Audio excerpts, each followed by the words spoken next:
Timothy from the Aligiolu Data Science Institute at the University of California, San Diego. And today we will describe how we reduce the failure rate in a gateway math course by 2/3. And we will describe how we did this using the Aspire AI system and by changing the workflow of the course to drive student engagement. So presenting with me are Professor Francis Hammock, who taught the 3B course that we're talking about, and Portia Riscuccia, who is the product manager for the Vocareum platform on which we built Aspire. I'd also like to introduce Professor Virginia Desat and Amy Iguchi and Rob Rubalcaba, who are our partners. As you can see, they're a large multidisciplinary team, and this work has been funded partially by the AI Fast grant. Okay, so I think I need to go here. Okay, so we'll tag team on this presentation. First, I will describe Aspire and how we build evidence-based workflows. We use evidence-based practices to build AI workflows that we fielded in the course.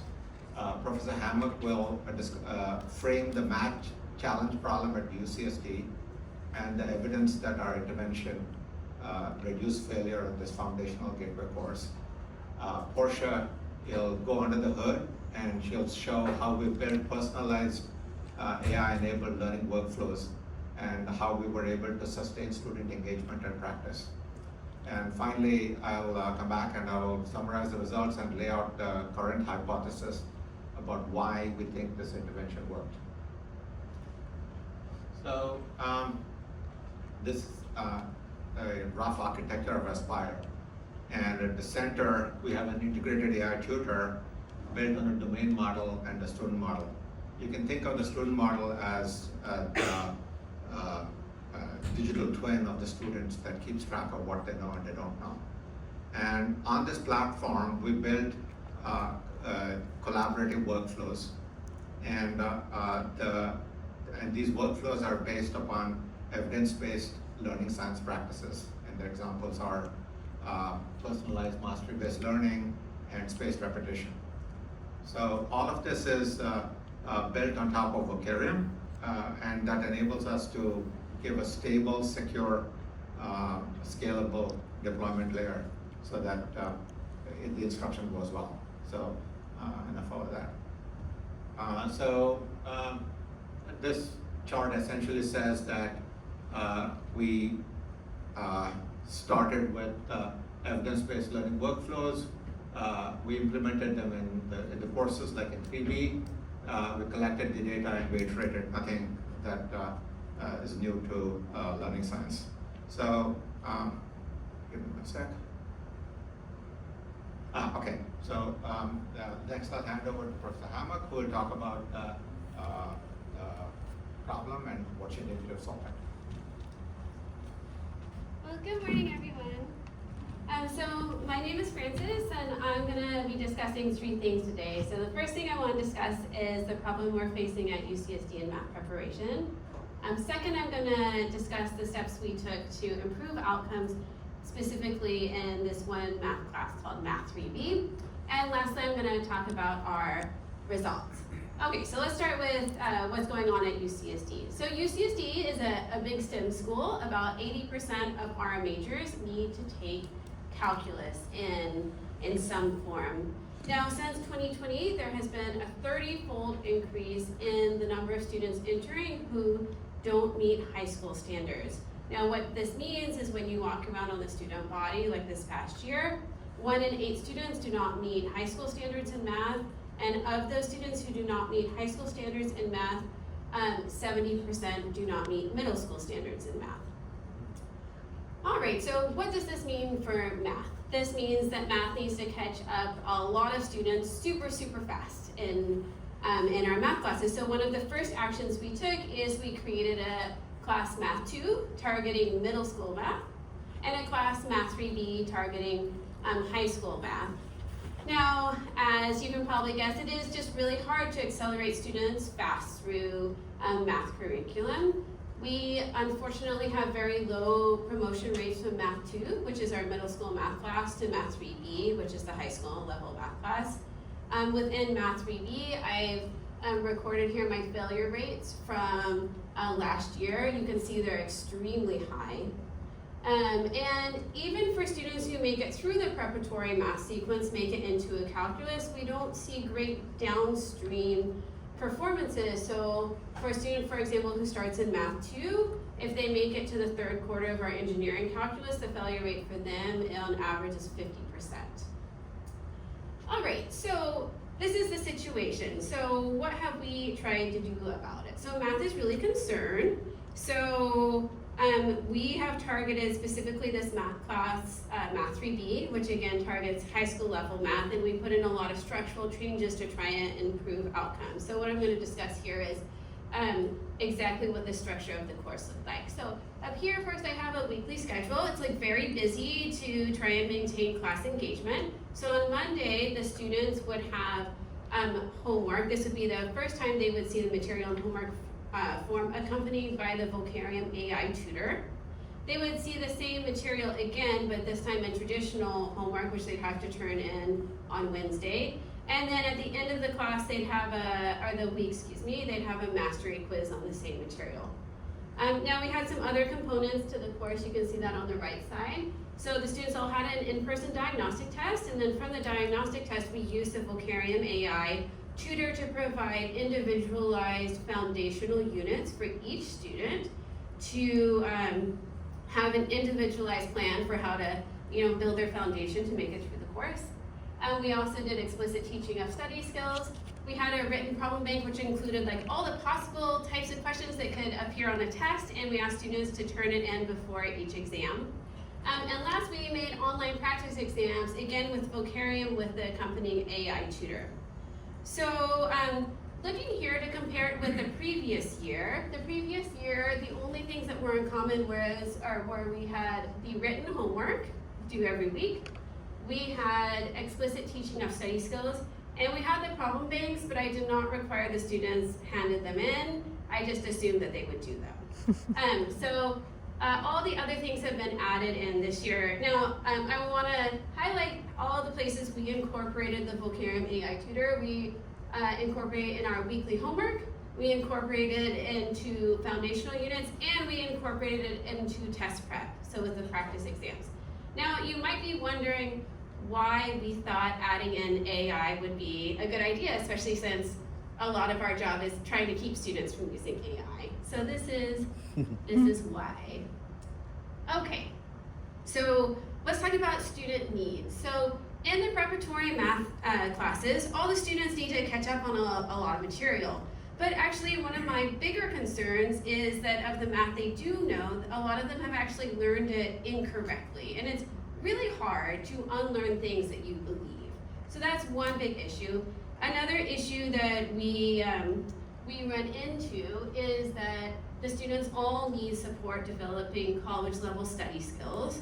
It's, running into UC with massive classes is really hard, and they really need support there. They also have really wide gaps or differences between where they need assistance. So one student might be good at linear systems, and another student might really struggle with that. So we need a way to help students where they have like a wide variety of needs. Now, the ideal way to help students with these problems would be to provide one-on-one tutoring, but unfortunately, UC is a really big school. We have, a lot of constraints. We have enormous classes, we have limited tutoring and grading hours. Even for the tutoring hours that we have, many students feel uncomfortable seeking help in person their first quarter on campus, especially when they have ChatGPT waiting for them at home 24 hours a day to solve their problems. So by adding in the Vocareum tutor, we feel like we really targeted all of these issues. So Vocareum provides like 24-hour tutoring in a safe environment. It grades all of the problems. Now, my absolute favorite feature is that it provides like instant feedback to students, so it can really catch problems as they're happening. So for example, if a student submits an answer, the AI system can just extrapolate from their answer that the student needs help with fractions, even though the answer they submitted might be in reference to a much higher level problem like finding the solution of the intersection of lines. So this is a really amazing feature that it has. I also really like that it can individualize foundational review, and anecdotally, it seems to have reduced the amount the students went to using things like ChatGPT or Gemini just to give them directly the answer. So it helped them go through it the way we would want to with an individual one-on-one tutor, helping them through the thought process of solving problems. Okay, so let's look at our results. Okay, so if you look at this slide here, what we have is the failure rate from my class the previous year to my class this year. There was, so 24% more students passed this year than last year, which is an amazing result. So we're really happy about that. Okay, so now the caveat. So we were able to control for the first attempt for students, their placement, cut score, and for instructor. But what we aren't able to control for is exactly which intervention made the difference here. Because of course, when you see such high failure rates, you throw the book at the problem and do everything possible to improve outcomes. However, because the increase was so large and AI was featured very heavily in the changes we made to the course, we feel like very encouraged about continuing to research and keep trying to incorporate Vocareum into the prep math sequence. All right, so I'm gonna give it to Portia now. All right, so I think it's now my time to explain a little bit more about what this looks like. And I'm going to start with the student model that Sesh alluded to. So this is a chapter on functions from Francis's course in Math 3B, and you can see some of the nodes have been colored. So these nodes are direct prerequisite relationships between concepts, and this is used to guide both student progress. So students are going and working through that review. This is how they might see that personalization themselves. We call this the digital twin of that student's knowledge. And I won't delve too much into the authoring here, but I do want to note that these maps are generated and refined by AI and then vetted by subject matter experts as well. So all this curriculum mapping is also done with AI assistance. And going on, this also impacts the personalization of the AI tutor. So it is built on an LLM. We're actually going to showcase one built on ChatGPT. You can change the model though, but it's further personalized by giving context relevant to the problem and also relevant to what the student's knowledge is within each knowledge domain. So I'm going to show you a little bit of it, and before I do that, let's just go a little bit more about the virtual tutor configuration. So there's system guardrails in place that are always there. Things like never give away the direct answer. There's instructor prompting, where I'm sitting down with Francis, with other faculty from the math department, and working through how would I want the tutor to respond to different types of equations. How do I want to make sure that the language level, not even the math level, is appropriate to my class and my learners. So I can put that in with instructor prompting. Passing relevant context. This is less of a concern now with pre-calculus material, but there is still a threat of hallucination. So how can we pass in the context of the problem that the student is working on, of the full solution vetted by an instructor to make sure that the AI is pulling from the correct references. And then of course, personalizing on that student model. So to give you some numbers, because I have a math background, 17,000 questions were asked by the students in just 10 weeks. And it was 280 students about. Not every student used the tutor. So the students that were using it, some of them were using it a lot. And this is up from previous quarters. So previous quarters in enrolling, it was only about 4,000 with about 100 students. So this is kind of mind-boggling. And even more mind-boggling is 80,000 free response questions were graded with personalized feedback given. And these are not, the answer is 5 and I'm just grading, does 5 match 5? These are, what is the removable discontinuity and the vertical asymptote. Students have to type that in, explain what it is. Some of them are also word problems explaining, okay, this student traveled this fast for this many feet, sentences. It's not just matching one-to-one. It's AI grading and it's AI feedback. And of course, all of this platform is not possible without the constant iteration that we are making with both students and educators always in the loop. So let me show you a little bit about it. This is going to be a very brief glimpse of the platform. It's mainly going to focus on the tutor capabilities while I talk over the video, but I'm always happy to show more later. So we have some quick action buttons. Sometimes students struggle so much they don't know what to ask. Let's give them a couple buttons. The hint, for example, can be pre-generated and vetted. As an instructor, this is what I want the first hint to be. Okay, you want a little bit more of a step-by-step guide, that's what we can have that button configured to do. But again, that can all be changed by the instructor. I can ask, hey, give me the answer. And I'm going to show you what it does. And it's going to say no, because that's what it's configured to do. So here it's going to say, sorry, I can't do that. Would you like me to create a similar problem that we can work through together? I can ask conceptual questions. What is variance? Explain that to me, not just about the formula. And it can give me a brief explanation. And if you just ask ChatGPT, that's going to be a lot longer. And then finally, this is grading where I have actually missed a number. I only added 2 of the 3 4s. It points that out to me. It also says, hey, you're only averaging these. You need to then do the sum squared of the, I'm going to cut through the math there. You need to actually go through and calculate the variance. Some other capabilities that some students have called out as being really valuable. It's based on ChatGPT. ChatGPT can answer in pretty much any language. We've done testing in Japanese, in Spanish, and Mandarin, and it's been doing great. So students can ask questions in any language, translate problems, maybe they learned it in a different language, they just need to have that communication there. Finally, another really cool feature is to get additional practice. Ask the tutor, hey, I know I got this right, but I want more practice. Maybe I had to use the tutor to get this one done, let me practice it without the tutor, make me a new version. And it will do so, and then I'm able to put in my answer and ask the tutor to grade me again.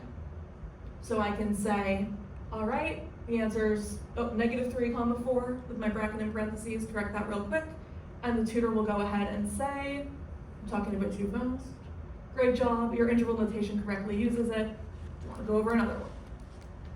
So, like I said, super brief glimpse of mainly the tutor, but I also want to point out it's integrated directly into their workspace.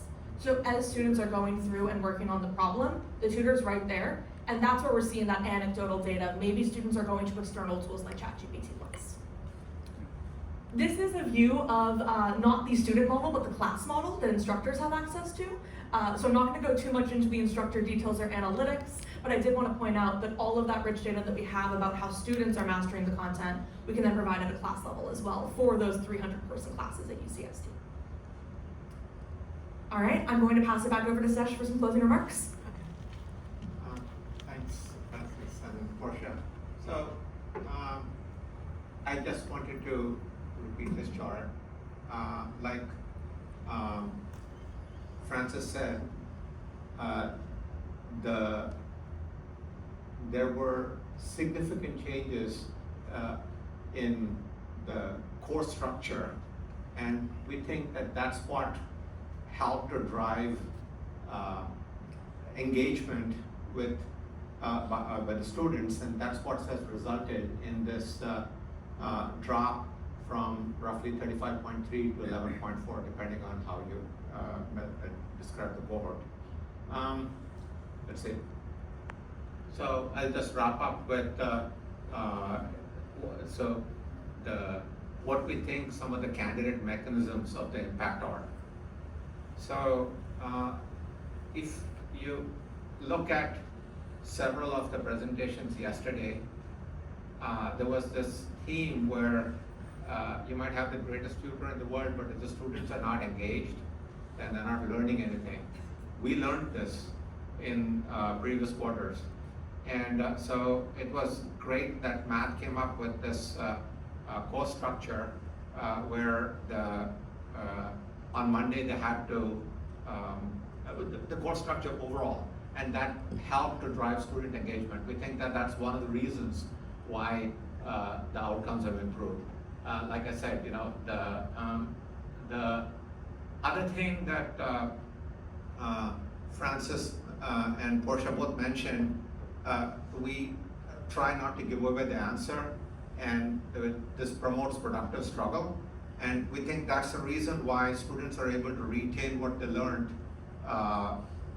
from in the AI tutor on in the weekly quiz, and then in the midterm and in the final. So I mean that, of course, the structure of having small, low, how do you call it? Low stakes. Low stakes. Low stakes. Low stakes assessments helps students remember, but what we have done is, I think, through this, making sure that we are promoting productive struggle, and by the structure of the course, students are able to remember what's going on. So these are some of the candidate hypotheses.